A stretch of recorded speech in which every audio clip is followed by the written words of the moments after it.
Hey everyone, and welcome to The Explainer. I am so incredibly pumped you're joining me today because we are diving into something truly mind-bending. We're going to unpack a brilliant paper by the late great cultural theorist Mark Fisher.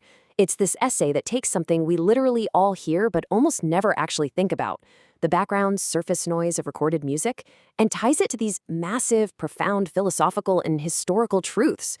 We're going to explore how the literal sound of audio crackle is deeply intertwined with the very concept of time itself. So, I want you to start by just asking yourself this, and really try to remember the visceral, physical experience of listening to the crackle on a piece of vinyl. Right when the needle drops and you get that warm hiss and pop before the actual music even kicks in. What are you actually feeling in that moment? Well, I'd argue, and Fisher definitely argues, that this sound isn't just some charming retro flaw or a technical artifact.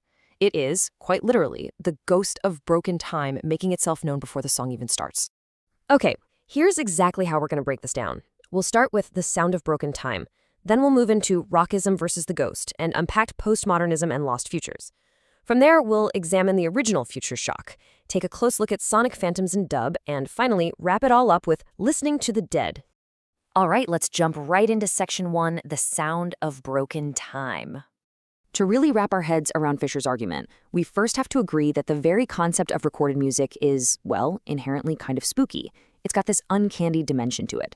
To make sense of this, there's this great term coined by the music critic Simon Reynolds, dyschronia. Dyschronia basically means a state where time is just entirely broken or out of joint. When you hear the crackle of a record, it instantly shatters our illusion of a smooth, linear present. It's an auditory red flag telling you the barrier between the past and the present is porous. I mean, think about it.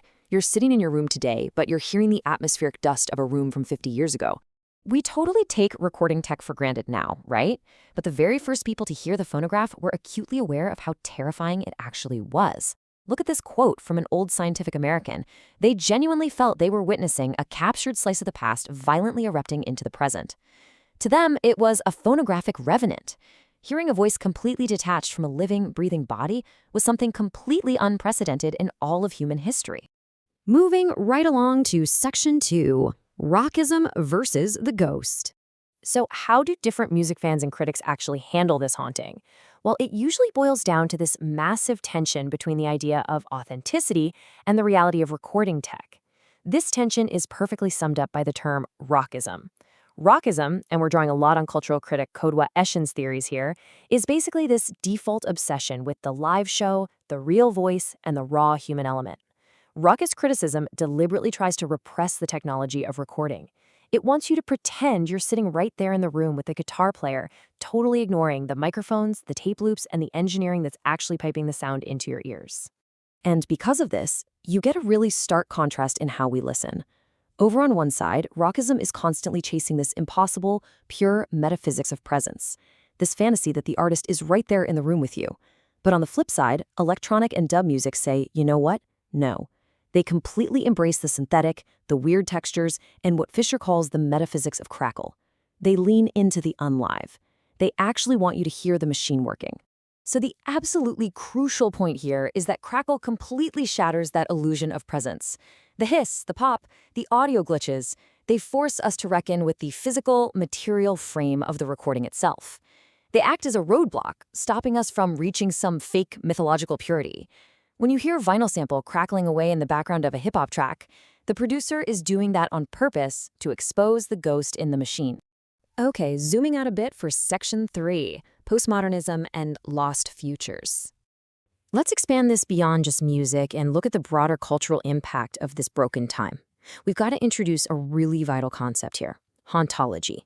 It's a term originally sampled from the philosopher Jacques Derrida, and it's basically the idea that our present is permanently haunted by ghosts of the past, and crucially, by futures that just never happened. Fisher points out this fascinating shift. In the 20th century, electronic music was the sound of the future. But in the 21st century, it shifted gears. Instead of looking forward, artists started using crackle and echo to mourn futures that never actually arrived. And this perfectly illustrates the split between postmodernism and hauntology. The cultural theorist Frederick Jameson argued that postmodern culture suffers from antegrade amnesia, like an inability to form new memories, which leaves us with this glossy, superficial nostalgia for the past. Hauntology is the antidote to that. Instead of a glossy mirage, Hauntology leans hard into the cracks, the glitches, and the permanent failure of historical time. Just think about artists like The Caretaker or the Ghost Box label. They'll take old 1930s pop songs or obscure 1970s British public broadcasts, slow them way down, and bury them in reverb. They are perfectly simulating this total paradox of encountering a memory that you never actually lived through. The ghost is returning, sure, but it's arriving for the very first time in your mind. Which brings us to section 4, the original future shock. This next part is honestly probably the most mind-blowing revelation in Fisher's entire text. He takes his concept of white postmodern amnesia and connects it directly to the foundational historical trauma of the Black Atlantic. To really get this, we have to talk about Afrofuturism. Afrofuturism isn't just a cool sci-fi aesthetic, it is an absolutely profound survival mechanism. It takes linear time, which was largely defined by white modernity, and makes it plastic. It stretches it out and unravels the standard narrative for people whose history and lineage were violently abducted. I want to walk through this timeline because the irony here is just staggering. Back in the 20th century, Alvin Toffler coined the term future shock to describe the stress of modern, fast-paced technological change.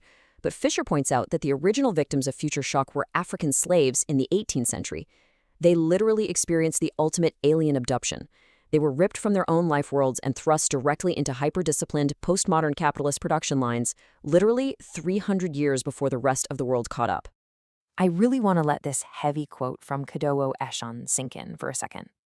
Time was always already out of joint for the enslaved. Because of this massive, unimaginable historical rupture, Afrofuturism and Hauntology aren't just similar ideas, they are two sides of the exact same condition. The dyschronia that modern electronic musicians play around with today, that was the actual lived reality of the Black diaspora centuries ago. All right, section 5, sonic phantoms and dub. So, what does all this incredibly heavy philosophy actually sound like when you're making a record? What's really fascinating is looking at the methods of wildly different artists. Take the UK trip-hop pioneer Tricky, or the dub blues of Little Axe, or the ambient loops of The Caretaker. Even though they belong to completely different genres, they all rely on this core dub methodology. They retain the hiss, they mutate the samples, they surf back and forth through time. They're essentially acting as acoustic necromancers, literally using mixing boards to raise the dead. Dub music is the sonic science that actually makes all of this possible. As the critic Ian Penman points out here, dub turns the seam of the recording inside out.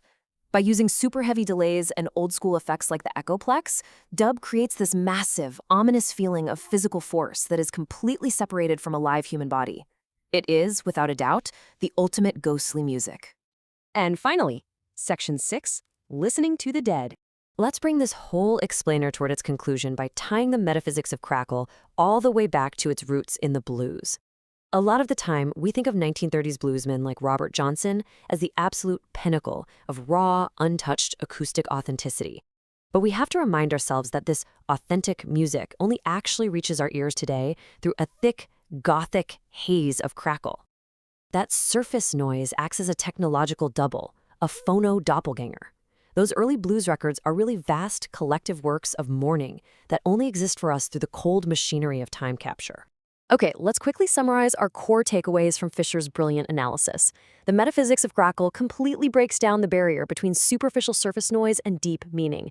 It proves that simply being doesn't actually require physical presence. It forces us to confront the recording technology itself. And honestly, most importantly, at a time of deep political and cultural stagnation, this hauntological noise insists that lost futures can still be found, and that the dead will absolutely not be silenced. I'm going to leave you with this final, really provocative thought, because it totally changes how we interact with media. The next time you drop a needle on a piece of vinyl or you catch the simulated hiss on a digital hip-hop sample, I want you to really listen to it. Ask yourself, are you just passively listening to a song, or are you participating in a seance, communing with the ghosts of broken time, and mourning a lost future? Thank you so much for exploring this with me.